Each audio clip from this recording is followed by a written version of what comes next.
Hey guys, it's Andrew from Cardinal Kia. In this video, I'm going to show you how to use your traction control in the all-new 2023 Kia Sportage. I have in front of me here an LX front-wheel drive in dawning red. Let's get started.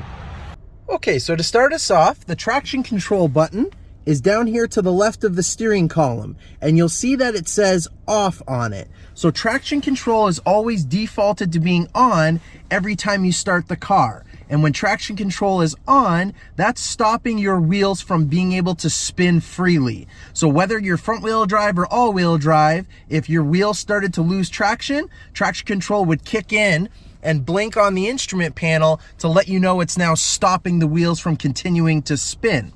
In the event that you know you needed to, let's say, gain momentum on snow, for example, and your wheels are slipping, you can go ahead and push the traction control button, and it's going to pop up there to tell you that you've now disabled your traction control, and that symbol is now on the instrument panel. So now when you go to accelerate, the wheels would continue to spin if they needed to, just to gain traction and just kind of get moving again.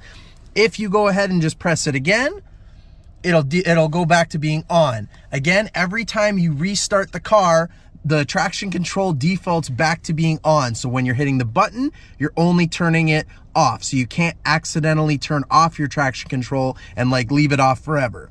And if you needed to, for whatever specific reason, maybe just to drive the vehicle kind of raw, if you press and hold the traction control button for a few seconds, it will disable the traction control and it will disable the stability control. I don't recommend doing that, but just in case you needed to know, that's how you would do that. And again, when you go and press the button, everything will turn back on again. And if you happen to turn it off and you turn the car off, and I'm just gonna open the door, close it, and turn it back on again, you'll see that symbol is gone away and traction control is back on. And that's how you do it. Thanks for watching, guys.